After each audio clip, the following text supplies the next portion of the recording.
Hey everyone, it's Mace1370. Today I'm going to showcase a green Cidd and Watcher Shuri Cleave. Before we get into it though, please make sure to like, subscribe, and hit that notification bell. Also, please see the video description below for a link to my Discord. Okay, so I saw Light do this Cleave a bunch on his stream over the last day or two, and I thought this team illustrates very well why the new Sashe mechanic that's been added into RTA is really unbalanced and should be removed. Essentially the way this Cleave works, you pre-ban Fallen Cecilia, and you take green Cidd and Watcher Shuri early. You also want to pick up an early Assassin Cidd, and then you end your draft with a couple CR manipulators. Examples could be Faithless Litica, Closer Charles, Flan, Blue Rose, there's a bunch of options. And now that we have a new Sashe mechanic, whenever you get a kill in RTA, you get a CR boost. In addition, your Watcher Shuri has a Sashe on him, and Faithless Litica could also wear a Sashe if you had a second one. I haven't done that yet, she's just wearing, I think, Song of Stars right now. So with two Sashes, you know, the in-game one and the one on Watcher Shuri, you get 30% CR every time you kill someone. And because your green Cidd, Watcher Shuri, and A Cidd are all built high damage, you easily kill single targets, right? And so you just chain that CR boost over and over.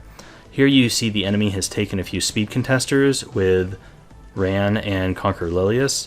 They've taken Politis to prevent me from taking Flan, so I just take Closer Charles instead. Right now I don't care about the Politis, and I just ban out his fastest unit. Green Cidd can handle Arbiter Vildred very well, and we have high damage to one-shot the MLken. We also have skill nulls from Faithless Litica, so I'm not worried about MLken either.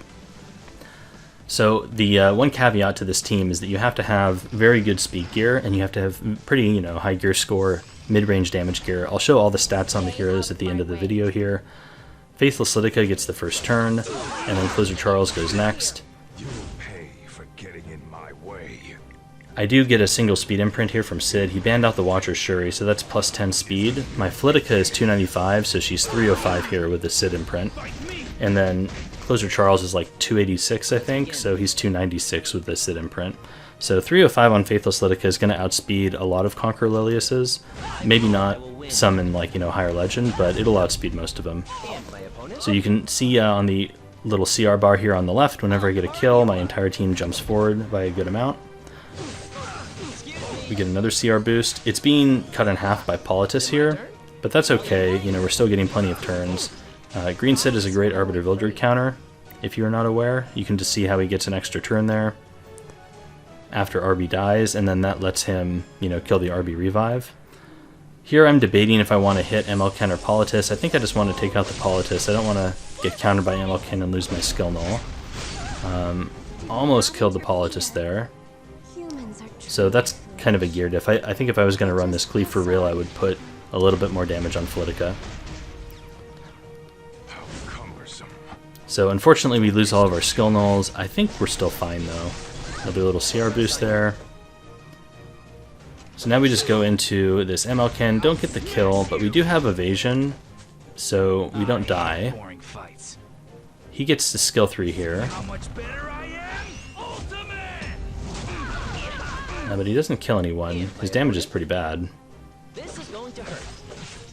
Unfortunately we missed because of the blind debuff, but I guess actually that can kind of help us, since MLken won't counter it, or probably won't counter it. So that's unfortunate. Flitica's down. We can go in with Charles now. We have Assassin Cidd coming up here, and I think we are whittling the MLken down slowly but surely. So yeah, now he's only at about half health, so this should probably kill. Yeah, we got him. Okay, that's the game. Do you want me to do anything else? So now that you understand a little bit how this team composition works, we can talk about why this Sashe mechanic is so bad. This Cleave was actually done in previous seasons. Like, people have played with this style before, and it worked fine. Like, there's counters to it, even now with the Sashe mechanic. But the problem when you add this extra Sashe mechanic, you're essentially giving all of these fast DPS heroes extra speed. And so you can build them a little bit slower, you can add more damage to them, and they just perform that much better, right? And so it really enables this playstyle, and it's incredibly punishing to the opponent, right? If they don't have Politis and you're getting 30% CR on every kill, we'll see in one of the later matches, like, they will not move and your heroes will just start lapping them. It's pretty insane. Now, in bruiser fights, this can still be impactful as well. You know, if a counter happens at the wrong time, it just makes the match a lot more swingy. You know, I've played games where I'm winning or I'm about to recover, and because they get one kill, it just completely snowballs. That one kill pushes them up, and now one hero that I normally would have outsped is now taking the turn, and I just can't get back in the game.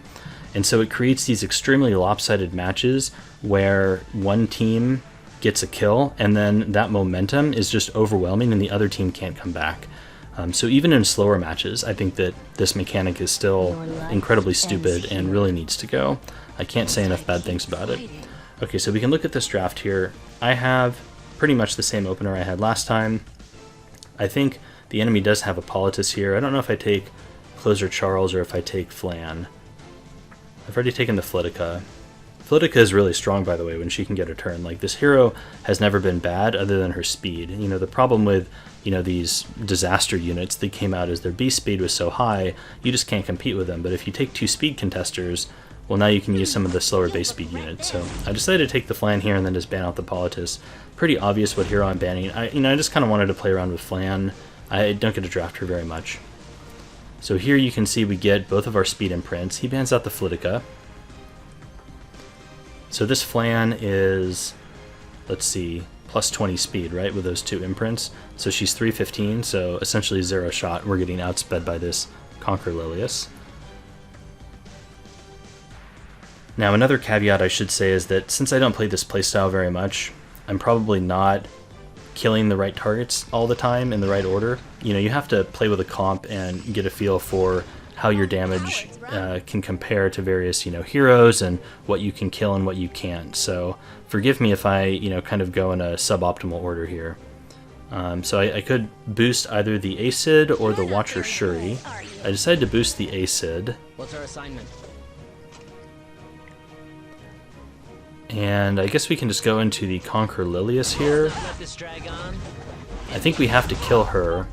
So the reason I did this was because I figured Watcher Shuri would have enough damage to kill Bellion, and I wasn't sure if Cidd would, and I needed Conquer Lilius dead because I guess I could have looked at the CR bar. I don't know if a single kill will give me enough CR boost to cut. So we can go on Bellion. So he definitely would have killed if we didn't get countered there, so that's unfortunate. Also, I've been kind of lazy and I haven't farmed up the EE for Watcher Shuri yet, so he would normally have skill null there. We can kill Arbiter Vildred and see all this CR, and Cidd's about to take a turn again. So, you know, he took a turn and now he's going to take another turn. We can kill off the Bellion here. Everybody pushes up. And look at this, Apocalypse Ravi hasn't even moved yet, and Cidd's taking 2 turns, and Green Cidd's coming back up. We can push her back. Now Green Cidd gets a turn. So my Green Cidd has taken 2 turns, his Apoc has not moved at all, and now she's dead. That's the game. Do you get it now? You never should have challenged me.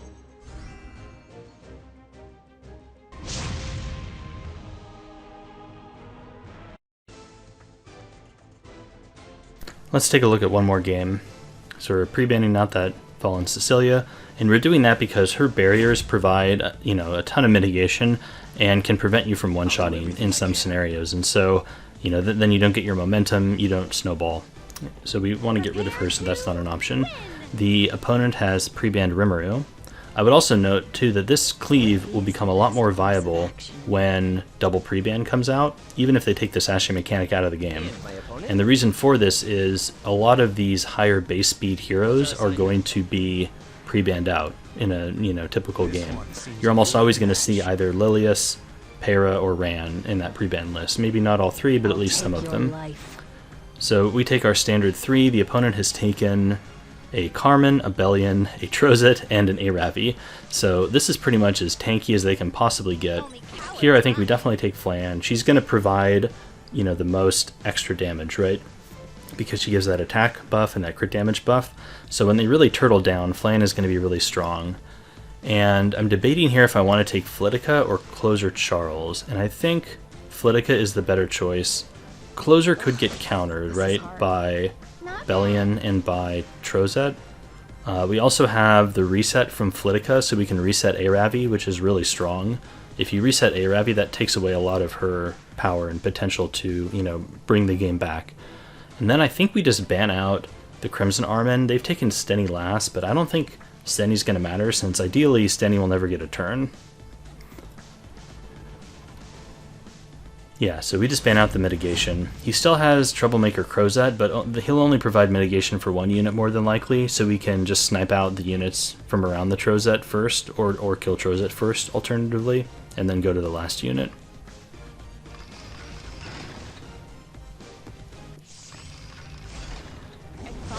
Alrighty, so here comes Flitica. We can skill 2 here very safely, strip that barrier off of Spectre Tenebria. Let me warm up. And let's see, who do I decide to go into first? I think the viable options would be either Troublemaker Crozet or Bellion. Probably just want to kill off the Bellion. We don't want to give her opportunities to counter, right? So we go on the Bellion there. We don't get to kill quite yet. Unfortunate. So I think here we need to reset Apocalypse Ravi, because we don't want her to be able to revive someone. This will push up the Trozet a tad, and I guess potentially get a counter. Luckily we don't get one there, that's okay. So now we can go on Trozet. Hopefully we get a kill. This may just be a gear diff. I guess we don't have attack buff, so maybe we don't kill. I'm also, you know, still, like I said, learning what my damage is and what I'm able to do and what I can't do.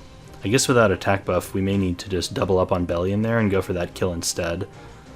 I kind of don't want to waste my damage though, so I think if we go into Apocalypse Ravi, I think there's a decent chance that we just kill the Trozet. He is on Bastion, right? So he's not going to revive, so we can do that. So we got that Trozet kill, which is then going to push Assassin Cidd up. So he can take away a skill null here, but big deal. Now we get Cidd, we can kill Bellion. This pushes up. We can put target. I'm using Song of Stars on Flitica since I haven't leveled up a second Sashe yet. Cidd can go in there. We get a nice dual attack. He gets a counter. And then he kills, and this pushes up Spectre Tenebria. So people have said that this Sashe thing is bugged right now and it's working on counters and stuff, and it's not supposed to be. You can see there that it definitely was, right? Because his Stenny pushed up when the APOC killed our green Cidd. I mean, APOC is super dead now, right, with defense break and target, and there's zero way that the Spectre lives, so that's game.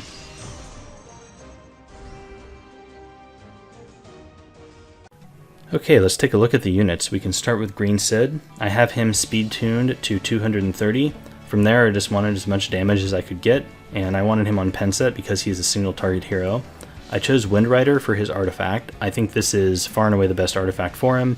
Gives you bonus attack here, and then he gets a ridiculous amount of attack when he, kills something and then takes his next turn, right? Gives him stealth as well. So this, I think, very nice artifact for green Cidd.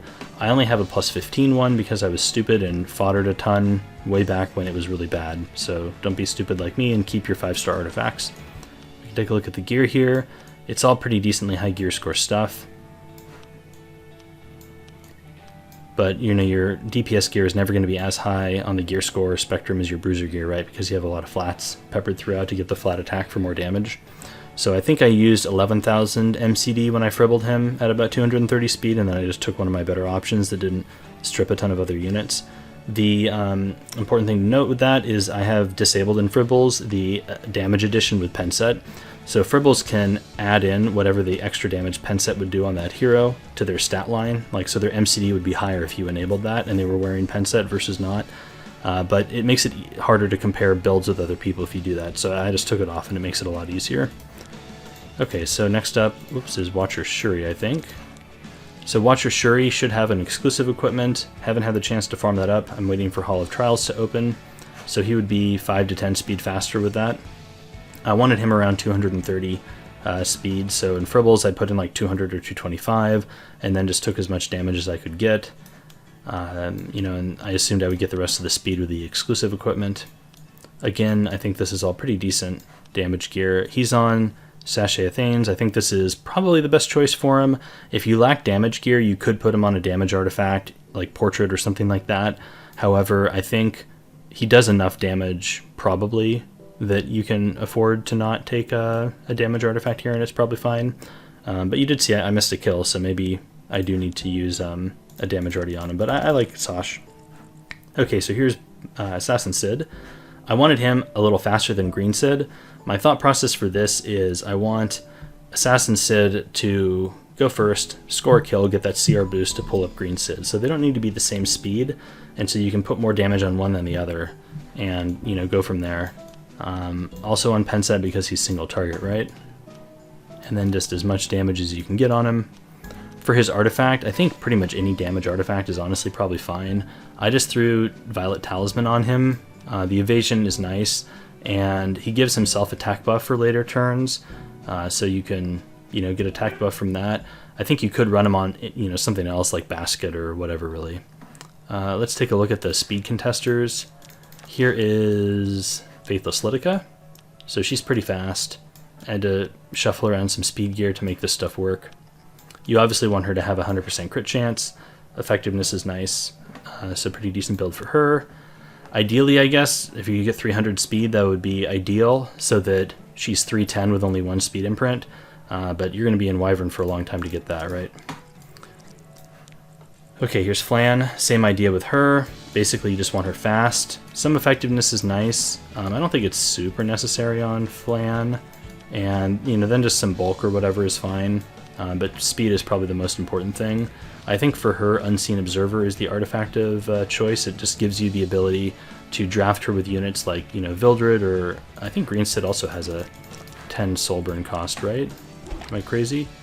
Yeah, he only takes 10 souls, so these units that only need 10 souls to burn, really nice with Unseen Observer, right? Because you get the souls immediately from that. Okay, so who else did we have? We had Charles, I think. My Charles is not the greatest. I've seen a lot better ones. His damage is probably on the low side, and his base speed is so slow, it's really hard to get him fast. My problem is my account does not have a super fast crit damage neck. I still haven't got one. This is, I think, my fastest one. And so it's really speed capping, my DPS heroes. My attack rings are also pretty slow. I think this is my fastest attack one, and it's flat attack. So you work with what you have. Those are the heroes. I encourage you guys to try this Cleave out. It's a lot of fun, especially with the OP Frenzy changes at the moment. His best artifact, by the way, is Shepherd of the Hollow, pretty much no question. If you have any questions, I would be glad to hear them below. Otherwise, that's it for me. Later.